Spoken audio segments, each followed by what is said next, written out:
Hey everybody, I'm Phil Haugen. I'm here at our training facility in Weatherford, Oklahoma. I want to thank Ernie and his crew at Better Horses TV for coming down and having us on the show today. Today's training tip, I'm going to talk about softening your horse in the rib cage.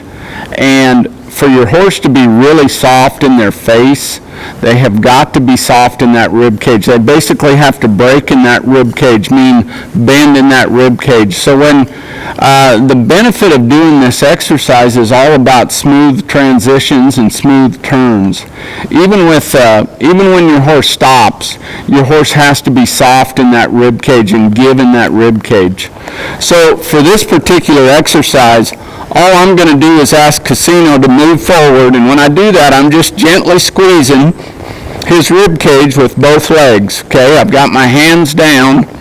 Okay, I'm keeping him collected, meaning I'm squeezing him up into the bridle, but keeping my hands down so that he stays collected and behind that bridle. So now, when I soften him in that rib cage, what I'm going to do is pick up on my inside rein slightly, and I'm gonna press with this inside leg, this leg right here, okay? And when I feel him softening his face and give me a little more bend, then I'm gonna release my leg, and I'm just gonna go back to squeezing him forward lightly. Now, when I use this inside leg to put a little more pressure on that rib cage, this outside leg I move out. I move away from that rib cage so it has a place to flex and bend to. You know, when you're asking a horse to soften in their rib cage, you got to remember the rib cage is connected to the shoulders and the hindquarters, okay? And so your rib cage isn't going to completely move. It can't move without taking the shoulders or hindquarters with it if it moves very far. So you're just asking for a flex. I mean, just that rib cage to just flex a little bit, okay? And what I want my horse to understand is that when he feels that a little bit of extra pressure on that inside leg, I want him getting more round and softening in that face and flexing in his body more. Okay? So you can see right here how nice and round and smooth his turns are getting.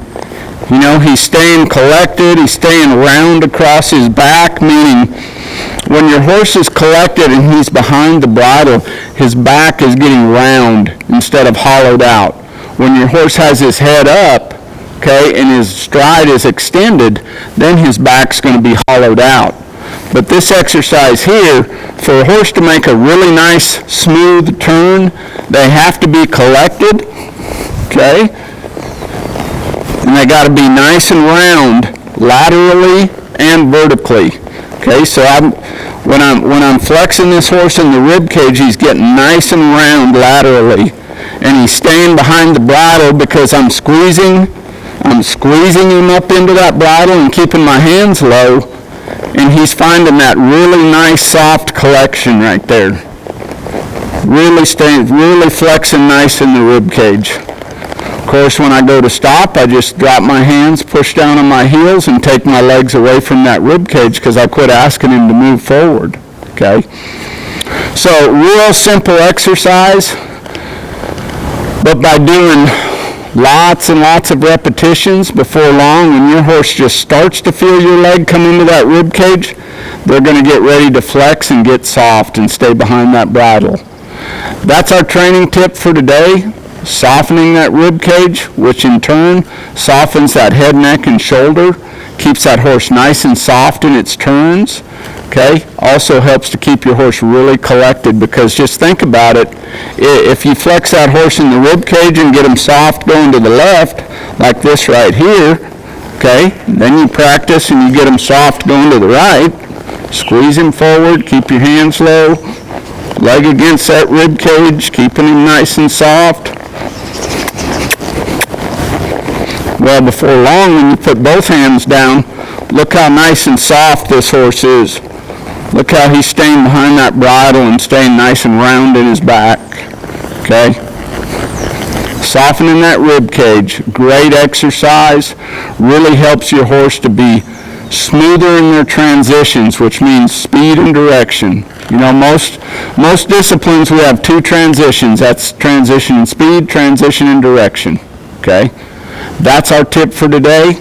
I appreciate you having me on. If you want to follow us, you can follow us on our social media platforms, Facebook and Instagram. Phil Haugen Horsemanship on Facebook, at Phil Haugen Horsemanship on Instagram. We have a podcast that comes out every Tuesday, Be Your Best Horsemanship. And you can also go to our site. We've got a new online store that's about ready to launch, some online classes, and our clinic schedule also is on our site, philhaugenhorsemanship.com. So we appreciate you having us. Have a great week of training. Have a safe week of training, and God bless.